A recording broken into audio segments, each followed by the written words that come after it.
Alam niyo ba na hindi merry ang Christmas nyo kung wala kayong puto bongbong? Charot. Hindi talaga merry ang Christmas nyo kung wala kayong pera. Yun talaga yon mga B. Okay? So today gagawa tayo ng puto bongbong na cravings natin tuwing December. At hindi ko alam kung bakit walang puto bongbong dito sa aming probinsya. Kaya nagtry na lang akong gumawa dito sa bahay. At ayun naman, medyo feeling ko naman na-achieve ko naman siya. At ayun, masarap naman siya guys. So, pwede nyo itong gawin sa bahay nyo. So, una nga natin gagawin dito ay ating galapong. Gumamit lang ako dito ng glutinous rice flour na nabibili yung nakapakete na 500 grams na glutinous rice flour. Tapos, kumuha lang ako dito ng 1 cup at nilagay ko sa ating bowl. After that, ay kukuha naman ako ng water na 1 cup din. So, yung ginamit ko dyan na measuring cup guys is 1/2 cup. So, 2 beses ako maglalagay ng tubig sa ating measuring cup.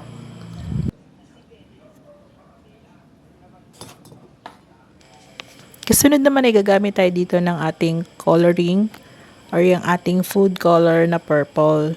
So, hindi ko alam kung purple ba yung nakikita nyo guys. Kasi, purple talaga yan. Pero, bakit parang nagiging kulay blue? So, pagkatapos, ay hahaluin lang natin siya. Okay, para i-dissolve natin yung ating glutinous rice flour. And then, saka tayo magdadagdag paunti-unti ng ating glutinous rice flour sa ating mixture. So, ayan, yung 1 cup natin, nagdagdag ako ng another half. And then, hinalo ko siya ulit upang ma-mix na natin dyan yung ating color at para ma-achieve natin yung medyo matigas-tigas na dough.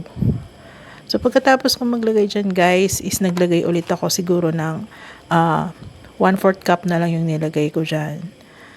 So, kailangan nating ma-achieve natin dito yung galapong na medyo matigas-tigas. Pero hindi ako dito guys naglagay ng rice flour. Kasi yung iba, usually naglalagay sila ng rice flour.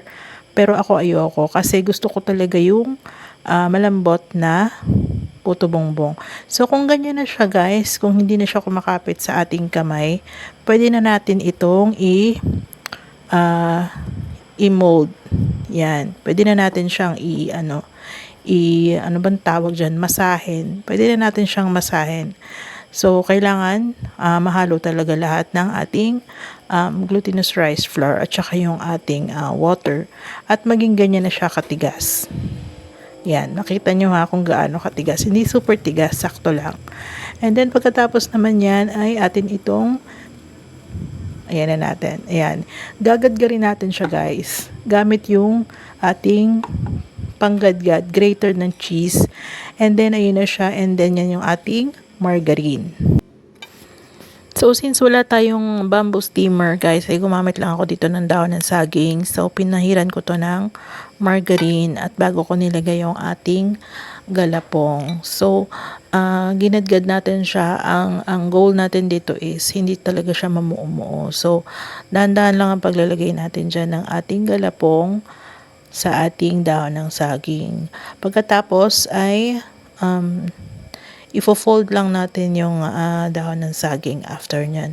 Pwede rin naman guys na konti lang yung ilalagay yung margarine. Medyo napadami yata yung paglagay ko ng margarine dito. Ayan. Ganyan lang siya kakonti. At ifo-fold na natin yung ating dahon ng saging. Yung dahon ng saging guys pala, kailangan natin siyang initin bago nyo ilagay yung ating margarine at galapong. Para iwas kasi minsan may mga insekto, initin nyo pagkatapos punasan nyo guys ng malinis na pampunas. And then ito na yung pangalawa, same process din, lalagyan natin ng margarine and then ilalagay na natin yung ating grated na galapong. Yung iba naman ay gumagamit naman sila dito ng gumagamit sila ng foil.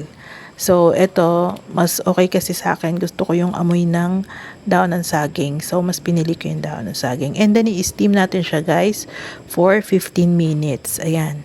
So, importante dito na manipis lang yung pagkakabalot natin ng ating galapong. Okay? Para 15 minutes, achieve na natin siya.